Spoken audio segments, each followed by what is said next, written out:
किसी घने वन में एक बहुत बड़ा शेर रहता था। वह रोज शिकार पर निकलता और एक नहीं, दो नहीं, कई जानवरों को मार डालता। जंगल के जानवर डरने लगे कि अगर शेर इसी तरह शिकार करता रहा तो एक दिन ऐसा आएगा कि जंगल में कोई भी जानवर नहीं बचेगा। शेर को रोकने के लिए कोई ना कोई उपाय करना जरूरी था। एक दिन जंगल के सारे जानवर इकट्ठा हुए और प्रश्न पर विचार करने लगे। अंत में उन्होंने तय किया कि वे सब शेर के पास जाकर उनसे इस बारे में बात करें। दूसरे दिन जानवरों का एक दल शेर के पास पहुंचा। उनको अपनी ओर आते देख शेर ने गरज कर पूछा, क्या बात है, तुम सब यहाँ क्यों आ रहे हो? जानवरों ने कहा, महाराज, हम आपके पास निवेदन करने आए। आप राजा हैं और हम आपकी प्रजा। जब आप शिकार करने निकलते हैं तो बहुत जानवर मार डालते हैं, आप सबको खा भी नहीं पाते।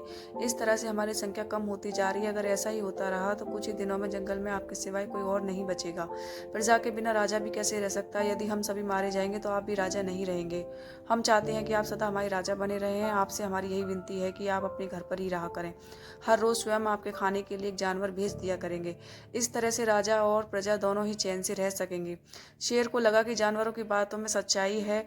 उसने पल भर सोचा, फिर बोला, अच्छी बात है, मैं तुम्हारे सुझाव को मान लेता हूँ, लेकिन याद रखना, अगर किसी भी दिन तुमने मेरे खाने के लिए पूरा भोजन नहीं भेजा तो मैं जितने जानवर चाहूंगा मार डालूंगा।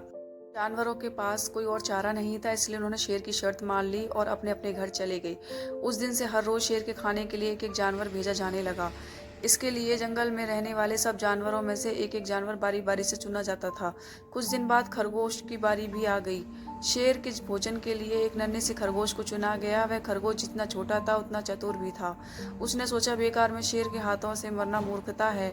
अपनी जान बचाने का कोई ना कोई उपाय अवश्य करना चाहिए और हो सके तो कोई ऐसी तरकीब ढूंढनी चाहिए जिससे सभी को इस मुसीबत से सदा के लिए छुटकारा मिल जाए। आखिर उसने एक तरकीब सोच ही निकाली। खरगोश धीरे धीरे आराम से शेर के घर की ओर चल पड़ा। जब वह शेर के पास पहुंचा तो बहुत देर हो चुकी थी। भूख के मारे शेर का बुरा हाल हो रहा था। जब उसने सिर्फ एक छोटे से खरगोश को अपनी ओर आते देखा तो गुस्से से बौखला उठा और गरज कर बोला, किसने तुम्हें भेजा है? एक तो पिद्दी जैसे हो, दूसरे इतनी देर से आ रहे हो।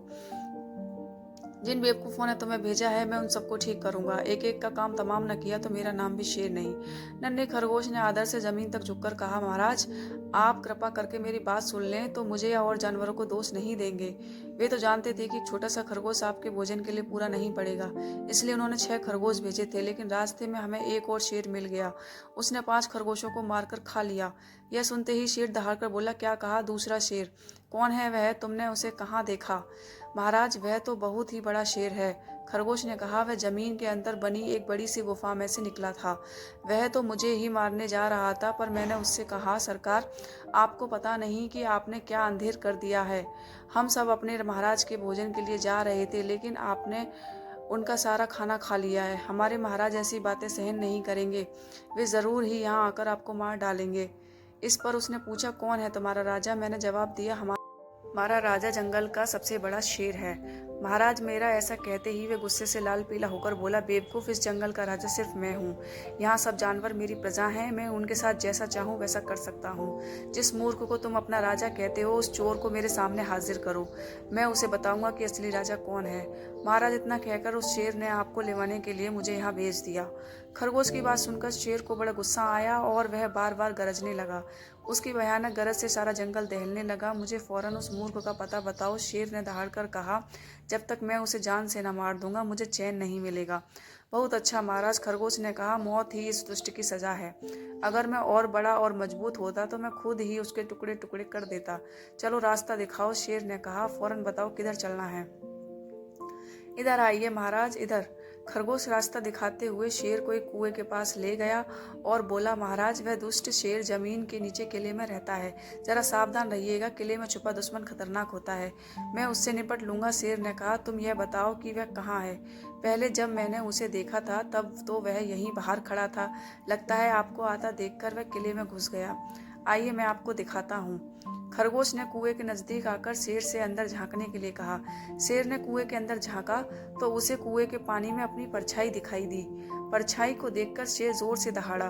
कुएं के अंदर से आती हुई अपने ही दहाड़ने की गूंज सुनकर उसने समझा कि दूसरा शेर भी दहाड़ रहा है। दुश्मन को तुरंत मार डालने के इरादे से वह फौरन कुएं में कूद पड़ा। कूदते ही पहले तो वह कुएं की दीवार से टकराया, फिर धड़ाम से पानी में गिर गया और डूबकर मर गया।